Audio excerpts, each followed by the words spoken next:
Tower ताइया ने, काका काकिया ने, छोटे बड़े भाण भाइया ने, सारे हरियाणा वासिया ने मेरी तरफ से हाथ जोड़कर राम राम।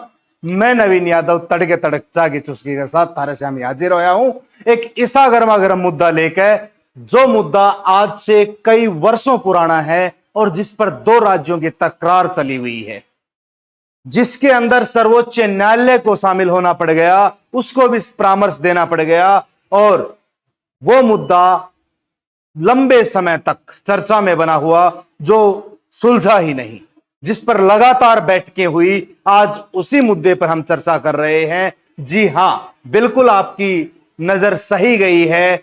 हरियाणा पंजाब के बीच विवाद, सतलुज यमुना लिंक मुद्दा, उसी पर हमारी चर्चा रहेगी। हाल ही में उसकी क्या अपडेट है, उस पर हम चर्चा करेंगे, जिस पर हमने बहुत बार बैठकें करी, लेकिन हर बार निराश ही लौटना पड़ा। पंजाब हमारा बड़ा भाई होते हुए भी हमें पानी देने से इनकार कर देता है। ऐसा क्या है? क्या है इस चीज के पीछे का राज? क्या है अधूरी नहर की पूरी कहानी? उसी पे हम चर्चा करेंगे। आइए मैं आपको बताता हूं किस प्रकार की चीजें रहेंगी। तो सबसे पहले अधूरी नहर की पूरी कहानी पर हम चर्चा कर रहे हैं। ताजा अपडेट इसकी क्या रहेगी? ताजा अपडेट में 9 जुलाई 2025 को केंद्रीय सीआर पाटिल ने बैठक ली, और सीआर पाटिल ने जब बैठक ली है तो पंजाब सीएम भगवंत मान, जो कि हालिया सीएम है, इंडस संधि रद्द होने पर पानी बांटने का प्रस्ताव उनके सामने रखा गया। हरियाणा सीएम जो हमारे श्री नायाब सिंह सैनी जी हैं, उन्होंने सौहार्दपूर्ण समाधान की बात करी है। सुप्रीम कोर्ट ने 13 अगस्त को सुनवाई करने का फरमान जारी किया है कि 13 अगस्त को इस पर सुनवाई होगी। पहली बैठक हो चुकी है और अगली बैठक अब 5 अगस्त को होने वाली है। इससे पहले 9 जुलाई को बैठक हो चुकी है। 5 अगस्त को बैठक होगी, 13 अगस्त को फैसला होगा। ठीक है। क्या है एसवाईएल विवाद? 1 नवंबर 1966 को पंजाब से अलग होकर हरियाणा राज्य अलग राज्य बना था। मैं बता देता हूं, 17वां राज्य बना था। हाल ही में सीटी के एग्जाम में बहुत काम आएगा भाई। बंटवारे के साथ नदियों के जल का बंटवारा, पंजाब से हरियाणा पानी पहुंचाने के लिए एसवाईएल पर सहमति बनी थी। फिर हरियाणा ने 92 किलोमीटर नहर बनाई। पंजाब का 122 किलोमीटर का काम अधूरा रह गया और आज भी वह अधूरा ही है। टोटल लंबाई उसकी 214 किलोमीटर।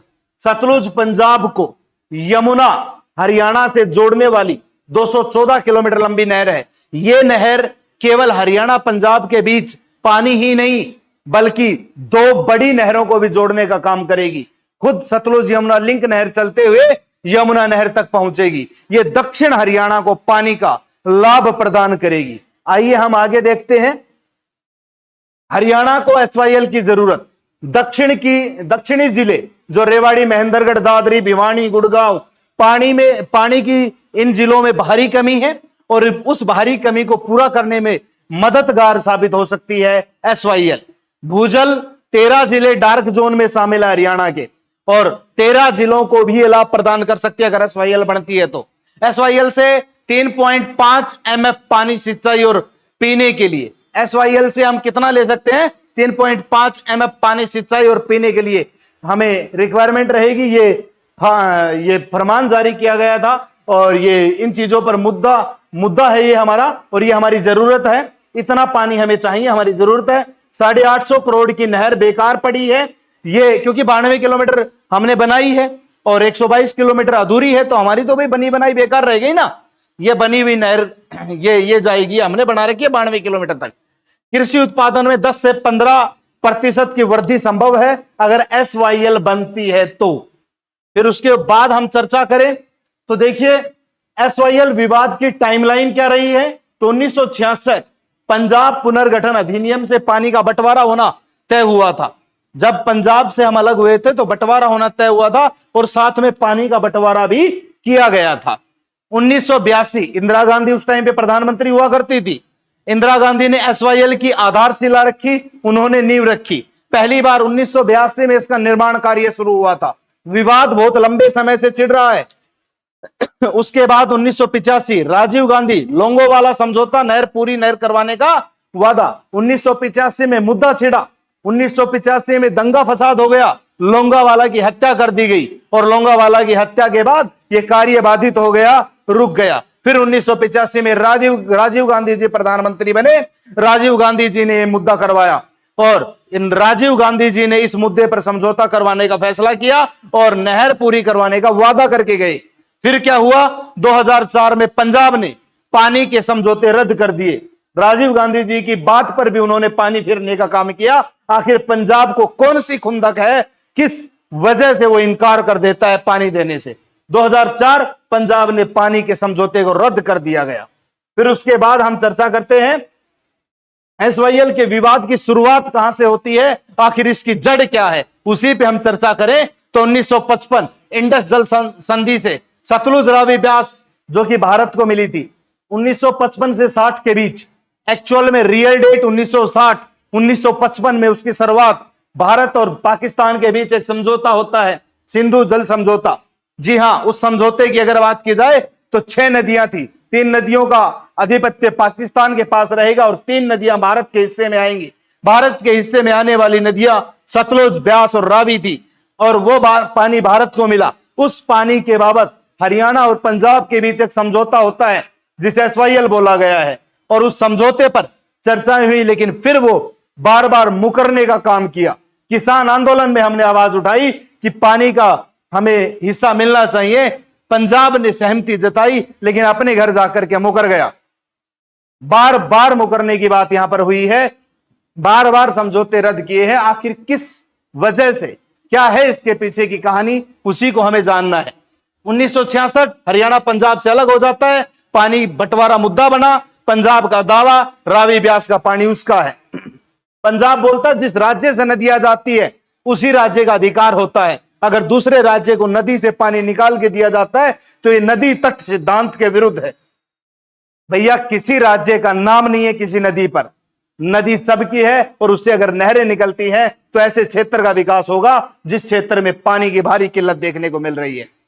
अगर इंदिरा गांधी नहर ना बनती तो आज राजस्थान का विकास ना हो रहा होता। तो ठीक वैसे ही हमारा भी हक है, पानी हमें मिलना चाहिए और पानी हम लेके रहेंगे, ये हमारा स्लोगन रहेगा। और एसवाईएल का मुद्दा, ये जो अटकलें बनी हुई है, उम्मीद है कि अब 5 अगस्त को फैसला पक्ष में होगा और यह मुद्दा सुलझेगा। 1976 एसवाईएल नहर की योजना बनाई गई। उस योजना के तहत यह बोला गया कि पानी दोनों राज्यों का बराबर होना चाहिए।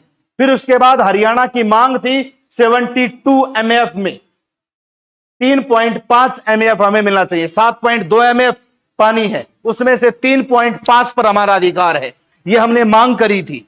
इस मांग के बाद हमारा फैसला क्या रहा और फिर क्या चीजें रही, तो इसका डिजाइन और उद्देश्य क्या है, तो मैं आपको बता देता हूं। 214 किलोमीटर नहर, सतलुज का पानी हरियाणा की यमुना तक ले जाई जाएगी। ये सतलुज नदी से निकलेगी। सतलुज यमुना लिंक इसीलिए बोला गया है कि सतलुज से निकल करके यमुना को जोड़ेगी, इसीलिए इसे सतलुज यमुना लिंक कहा गया है। यह इसका उद्देश्य रहेगा। पंजाब में नहर का 122 किलोमीटर, हरियाणा में 92 किलोमीटर हिस्सा रहेगा। यह डिजाइन तैयार किया गया है। हरिके बैराज सतलुज और ब्यास संगम से शुरू, हरिके बैराज कपूरथला में पड़ता है और ब्यास संगम जहां पर है हिमाचल क्षेत्र में पड़ता है, वहां से यह शुरू होगा। सतलुज और ब्यास का जहां मिलन होता है वहां से यह शुरू होगा। हरिके बैराज कपूरथला की ओर ये एक डैम बनाया गया है। वहां से हरियाणा ने 850 करोड़ खर्च किए, पंजाब ने निर्माण रोका। हमने 850 करोड़ इस पर खर्च कर दिए और पंजाब ने इसका निर्माण रोक दिया। क्षमा चाहूंगा, हरिके बैराज के बारे में मैंने आपको बताया, पंजाब के कपूरथला में है, जहां सतलुज और ब्यास नदी आपस में मिलती हैं।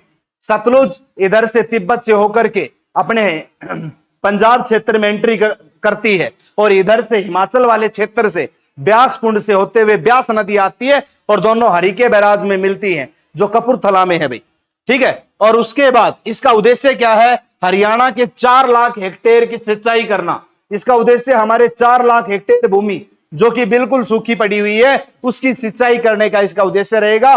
प्रॉपर अगर मैं बात करूं तो दक्षिणी हरियाणा की जीवन रेखा कही जाएगी एसवाईएल। अगर ये लागू होती है तो, अगर ये नहर का निर्माण पूरा होता है तो हमारी जीवन रेखा कहलाएगी। एसवाईएल रुकावट का प्रभाव क्या है, तो इसकी रुकावट का प्रभाव अगर मैं देखूं तो हरियाणा के किसान टैंकरों और ट्यूबवेलों पर निर्भर हैं। आज भी जब दुनिया इस टेक्नोलॉजी के जमाने में जहां एक बटन दबाते ही ट्यूबवेल से पानी निकल जाता है और ट्यूबवेल से सारे काम आसान हो जाते हैं, खेतों में आसानी से पानी दिया जा सकता है, वहीं इस टेक्नोलॉजी के जमाने में आज भी हम गांव में टैंकरों का इंतजार करते हैं, आज भी हम गांव में दूसरे के ट्यूबवेलों का इंतजार करते हैं। क्यों? क्योंकि हमारे कुओं में पानी हजारों एकड़ नीचे जा चुका है, हजारों फीट नीचे जा चुका है, जिससे हम वंचित हैं पानी से।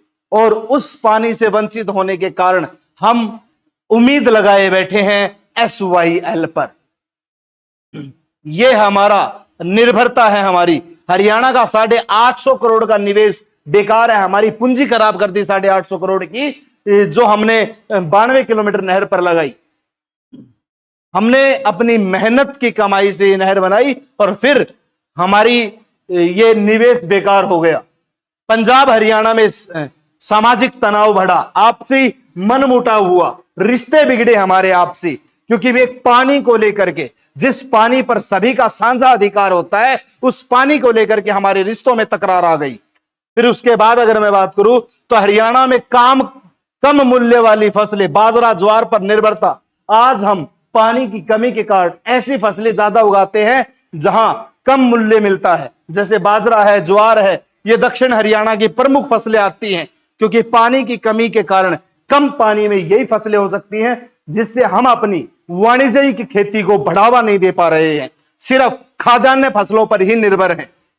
फिर उसके बाद मैं बात करूं तो सुप्रीम कोर्ट की भूमिका क्या रही है इसमें, तो साल 1996 में हरियाणा ने सुप्रीम कोर्ट का रुख किया, हमने खटखटाया सर्वोच्च न्यायालय का दरवाजा कि महामहिम अब तो कोई फैसला कीजिए। फिर उसके बाद 2002 में कोर्ट ने पंजाब को 1 साल में नहर बनाने का आदेश दिया। 2002 में सर्वोच्च न्यायालय ने आदेश दे दिया कि पंजाब 1 साल में नहर बनाए। 2004 में पंजाब ने समझौता रद्द करने का एक्ट पास कर दिया। 2023 में कोर्ट ने पंजाब को नहर जमीन का सर्वे करने को कहा। फिर 2023 में, 2004 में रद्द कर दिया, 2023 में फिर हमने कोर्ट का दरवाजा खटखटाया, फिर जमीन का निरीक्षण करने के लिए, सर्वे करने का आदेश दिया गया कोर्ट के द्वारा पंजाब को। फिर 2016 कोर्ट ने पंजाब का एक्ट असंवैधानिक घोषित किया।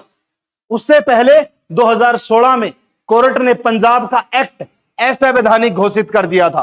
फिर 2023 में हमने समझौता करने के लिए कोर्ट की मदद ली कि हमें हमारा हक दिलवाइए, और उस हक के लिए लगातार हम सर्वोच्च न्यायालय से मदद की गुहार लगा रहे हैं। फिर पंजाब का विरोध क्यों, आखिर क्या खुंदक है पंजाब को हमसे, क्यों वो पानी के लिए इनकार कर देता है, बार बार मुकर जाता है। हरियाणा को देने के लिए अतिरिक्त पानी नहीं है, पंजाब बोलता है कि हरियाणा को देने के लिए अतिरिक्त पानी नहीं है। पंजाब ने 76.5% ब्लॉक 117/153 भूजल डार्क जोन में है, वो बोलता है कि 153 में से 117 जो भूजल है वो हमारा डार्क जोन में है।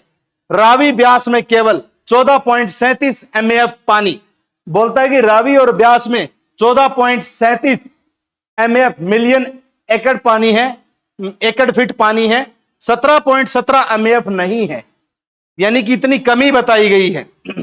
SYL पंजाब में भावनात्मक और राजनीतिक मुद्दा। सतलुज यमुना पंजाब और हरियाणा के बीच में न केवल एक राजनीतिक मुद्दा है बल्कि भावनात्मक मुद्दा भी है। आपसी सरकारों के तो ये चुनावी मुद्दे हैं, लेकिन आम जनता की भी भावनाओं से जुड़ा हुआ ये मुद्दा है। फिर उसके बाद रिपेरियन सिद्धांत यहां पर लागू किया गया। रावी ब्यास और पंजाब की नदियां, यहां पर रिपेरियन सिद्धांत के तहत हम ये उम्मीद लगा रहे हैं कि पानी मिल सकता है। यहां पर पंजाब की नदियों के अंदर ये लागू किया गया है। उसके बाद अगर मैं बात करूं तो जो पंजाब और हरियाणा का पानी संकट है वो कैसे सॉल्व हो सकता है, तो पंजाब ने तो बोल दिया 76.5% भूजल डार्क जोन में है। हरियाणा बोलता है 12.55 लाख हेक्टेयर भूमि का पानी की कमी से प्रभावित है। हरियाणा की भूजल खपत 12.43 लाख हेक्टेयर मीटर उपलब्ध 9.80 है। हरियाणा में औसत बारिश 450 से 600 मिलीमीटर अपर्याप्त है। अपर्याप्त मतलब इतना हमारे लिए काफी नहीं है, इससे ज्यादा चाहिए हमें। एसवाईएल से 4 लाख हेक्टेयर को सिंचाई का लाभ मिलेगा। 4 लाख हेक्टेयर भूमि को सिंचाई का लाभ मिलेगा। जी हां, यह मुद्दा हाल ही में चर्चा में क्यों आया, तो इसके पीछे भी एक बहुत बड़ा रीजन रहेगा। इसके निर्माण के फायदे क्या रहेंगे, तो मैं आपको बता देता हूं। पानी की आपूर्ति, हरियाणा को 3.5 एमएफ पानी मिलेगा। दक्षिणी जिलों में सिंचाई और पानी पीने की जरूरत पूरी होगी। सिंचाई में वृद्धि, लगभग 4 लाख हेक्टेयर अतिरिक्त भूमि को सिंचाई मिलेगी, जिससे हम गेहूं, चावल, कपास की पैदावार बढ़ेगी, अच्छे से खेती कर सकते हैं। भूजल संकट में कमी, ट्यूबवेलों पर निर्भरता कम होगी। डार्क जोन क्षेत्रों में सुधार होगा। ट्यूबवेलों पर निर्भर हैं, ये कम होंगे, और डार्क जोन हमारे क्षेत्र हैं वो अच्छे भूजल स्तर वाले बनने शुरू हो जाएंगे। उसके अलावा आर्थिक विकास भी होगा। हमें इकोनॉमिकली ग्रोथ करने में, डेवलपमेंट करने में मदद मिलेगी। उत्पादन में 10 से 15% वृद्धि, और शहरी क्षेत्रों में पानी की मांग पूरी होगी। ये फायदे हैं अगर एसवाईएल बनती है तो। ये हाल ही में चर्चा में क्यों आया, क्योंकि हाल ही में हमने युद्ध स्थिति उत्पन्न होने के कारण पाकिस्तान के साथ सिंधु जल समझौता रद्द कर दिया। तो हम कह रहे हैं कि अब तो पानी यहां आना चाहिए, क्योंकि हमने समझौता रद्द कर दिया। अब हमें उसकी परवाह नहीं है। अब पंजाब और हरियाणा दोनों आपस में देखेंगे, और हमें सतलुज, ब्यास और रावी के पानी को हम तक पहुंचाया जाए, सिंधु वाला पानी इनमें ऐड कर दिया जाए, तो जिससे जल स्तर बढ़ जाएगा, उसका एमएफ लेवल बढ़ जाएगा, जिससे हरियाणा के अंदर पानी आ सकता है। दक्षिण हरियाणा की जीवन रेखा कही जाएगी। मैं फिर बोल रहा हूं इसको, दक्षिण हरियाणा की जीवन रेखा इसे बोला जाएगा, एसवाईएल को। फिर उसके बाद इसके ना बनने के नुकसान क्या रहेंगे, तो पानी की कमी, दक्षिण हरियाणा में पानी की कमी बरकरार, किसान टैंकरों और ट्यूबवेलों पर निर्भर हैं, भूजल का दोहन रहेगा।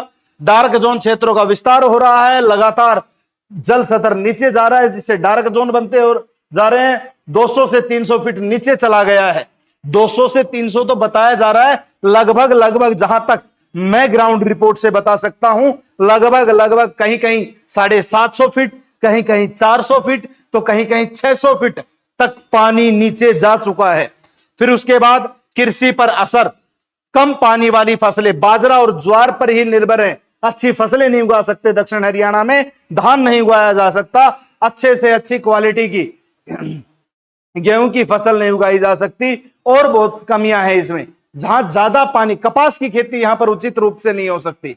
दुनिया बोल देती है कि होती है, बट होने का कुछ नहीं है। अभी भी इतनी अच्छी पैदावार नहीं है, क्योंकि पानी की कमी हमारे पास। आर्थिक नुकसान हम लगातार झेल रहे हैं।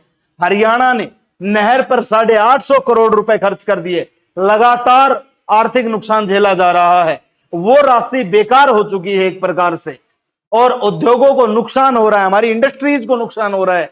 सामाजिक तनाव आ रहा है आपसी दोनों राज्यों में। हरियाणा और पंजाब के बीच में रिश्ते बिगड़ रहे हैं, आपसी तनाव आ रहा है, दोनों के बीच में आंदोलन बढ़ रहे हैं। ये ना बनने के नुकसान है। इस मुद्दे पर हमने चर्चा की। इंतजार रहेगा 5 अगस्त का। 5 अगस्त को सुप्रीम कोर्ट क्या फैसला देता है, उस बैठक में क्या सुनवाई होती है, उस पर हम 5 अगस्त का इंतजार करेंगे। तब तक के लिए मैं नवीन यादव समस्त हरियाणा वासियों से इजाजत चाहता हूं। आज के लिए धन्यवाद।